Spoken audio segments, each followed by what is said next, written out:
सोमवार यानी आज से संसद का मॉनसून सत्र शुरू हुआ है। अब संसद सत्र में क्या मुद्दे रखे गए हैं और उन पर क्या बहस हो रही है, ये तो एक अलग बात है। मगर विपक्ष इस बार मुद्दों और विकास की धीमी रफ्तार पर ही आक्रामक नहीं होने वाला है, बल्कि इस बात पर भी आक्रामक होने वाला है कि संसद में कुछ शब्द असंसदीय करार कर दिए गए हैं।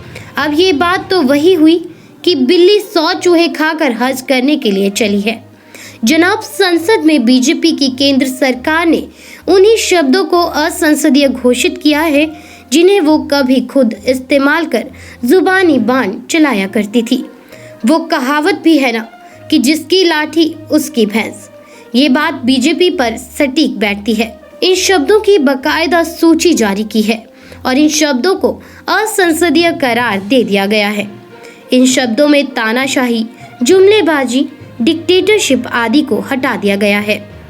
इस संदर्भ में विपक्ष ने भी तर्कश में तीर डाले हुए हैं और शायद संसद के मॉनसून सत्र शुरू होते ही वो बाण बरसाना शुरू ना कर दे।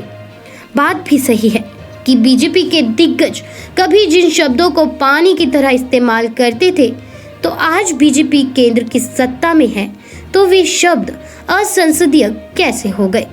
यदि तानाशाह शब्द को ही ले लें तो किसी भी देश की जनता उस देश के पीएम को तानाशाही करार देती है। फिर किसी भी देश का पीएम तानाशाह हो सकता है। ये शब्द आमूमन प्रचलन में है, तो ये शब्द अमर्यादित कैसे हुआ। दूसरा शब्द जुमलेबाजी है, जिससे असंसदीय करार दिया गया है। मगर जुमलेबाजी शब्द अरबी शब्द है। लेकिन अब यहाँ सवाल ये खड़ा होता है कि क्या पहले इस शब्द का इस्तेमाल कभी नहीं किया गया।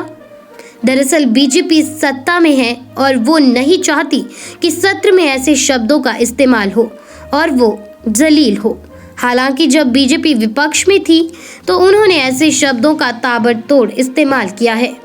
इसके अलावा भी कई ऐसे शब्द हैं जिन्हें असंसदीय घोषित कर दिया गया है और इन्हें संसद की मर्यादा के लिए खतरा माना गया। काला दिन, काला बाजारी, नौटंकी, दलीला, धज्जियां उड़ाना, ये सब भी हटाए गए हैं। राज्यसभा से विधायकों के लिए खरीद फरोख्त के इस्तेमाल पर असंसदीय मानकर इस शब्द को भी हटाया गया। लोकसभा से गद्दार शब्द को असंसदीय शब्द कहकर हटाया गया।